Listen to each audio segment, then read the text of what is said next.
Hey heathens, and welcome to another Horrorgasmo review! You know what movie kinda sucks? The Turning. If you were a poor soul who got suckered into going to this because you had a free movie pass and there was nothing better to do that week, I truly feel for you, because that was me. You know what movie absolutely doesn't suck?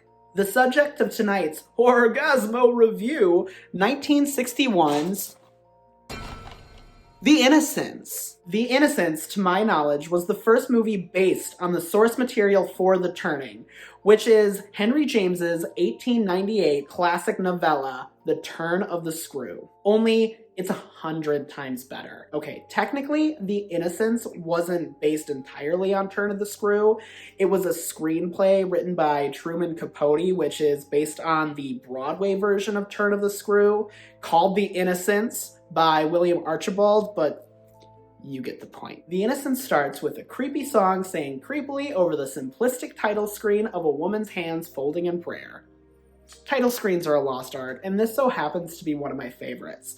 I love the simplicity of it. Cut to the intro scene of our main character, Miss Giddens, who's played by the immaculate Deborah Kerr, who's interviewing with a man known only as the uncle for the position of the governess of the man's niece and nephew. The problem is that Miss Giddens has never worked as a governess before, but shocker, she gets the job anyway. Mostly because the uncle just really doesn't give a damn about these kids and he just wants to go out and live his billionaire playboy lifestyle and pass these children off to whoever will take care of them. Miss Giddens arrives at the estate and immediately falls in love with it.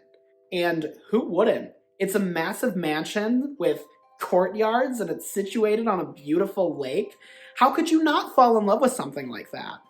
She is informed that the nephew Miles is out of town at boarding school and will be gone for, well, at least until the upcoming holiday. She meets the little girl Flora and instantly hits it off with the bubbly little tyke. They start chit-chatting and Miss Giddens raises a couple of eyebrows because Flora insists that Miles will be home soon, even though he's at boarding school, at least until the coming holiday. Lo and behold, a few weeks later, she gets a letter from the boarding school stating that Miles has been expelled. Miles gets back in town and holy cats, he's a freaking angel. How did he get expelled? A few days later, and the two kids start acting weird. They're making inappropriate passes at the much older Miss Giddens, playing hide and seek at all hours of the night, whispering and giggling out of her earshot, and hiding dead pigeons under their bed at night. You know, typical little kid things. Miss Giddens starts getting suspicious as to what happened to the former caretaker, and so she starts asking the maid, Mrs. Gross. It turns out that the old governess, whose name was Mrs. Jessel, fell in love with another employee of the uncle named Peter Quint. Peter Quint turned out to be an abusive piece of garbage, but he had a great relationship with Miles, and as it turns out, Mrs. Jessel had a great relationship with Flora. It's revealed that there's some foul play between Jessel and Quint, and that they had both passed away, much to the dismay of both of the children. Miss Giddens starts getting really spooked and starts hearing adult voices around the house that shouldn't be there and seeing apparitions of what she believes to be Peter Quint and Mrs. Jessel, and somehow convinces herself that Mrs. Jessel has possessed Flora and Peter Quint has possessed I was about to say Fauna. Miles. His name is Miles. Honestly, the incest thing is way creepier than the ghost story. I digress. I'm not going to give any more away. This is a spoiler-free zone, so just watch it. The Innocents is a masterpiece, articulately directed by the great British director Jack Clayton. The horror in it comes from the underlying sexual repression of Miss Giddens, topped with a horrible situation that these two orphans are left in. They lose their parents, only to be put into custody by a rich uncle who doesn't want anything to do with them and doesn't care about the underlying tragedies that have unfolded in their lives. They have no sane adults to look up to. The Innocence is shockingly subtle in how unsubtle it actually is. Everything is laid out in front of you, but the director chooses not to spell anything out. The Turning fails in that it tries too hard to shock you. It doesn't dangle the carrot in your face as much as it tries to shove the carrot directly down your throat. There's no room to doubt the governess character's sanity in The Turning because everyone's an asshole. Topped off with Finn Wolfhard going as Finn Wolfhardest to be the creepy little sociopath that he is.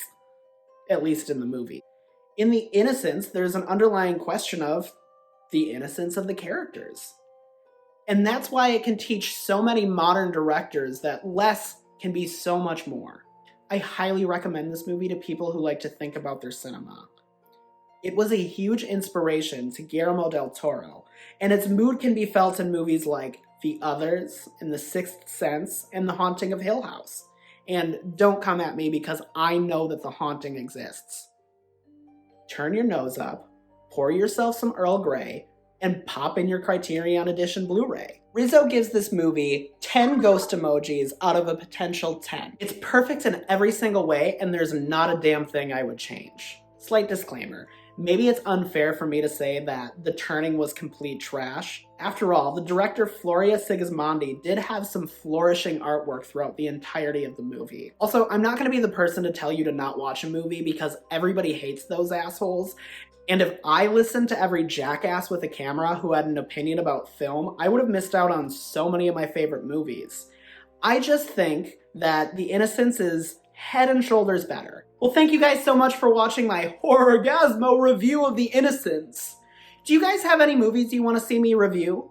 Please leave me a comment below, like, share, and subscribe, and I promise that I'll review as many movies as you throw at me. Okay, I don't promise it, but if I like it, maybe I'll do it. Love you guys. Toodles. Mwah. Hail Satan. Hi, everybody. It's me, Sylvia Nix. Make sure to subscribe to Queens of the Stream so you can keep up on all of your favorite movie, music, and, of course, professional wrestling reviews with my favorite sister, Jaymes Mansfield. Oh, and, I don't know where I was going with that. Bye, guys.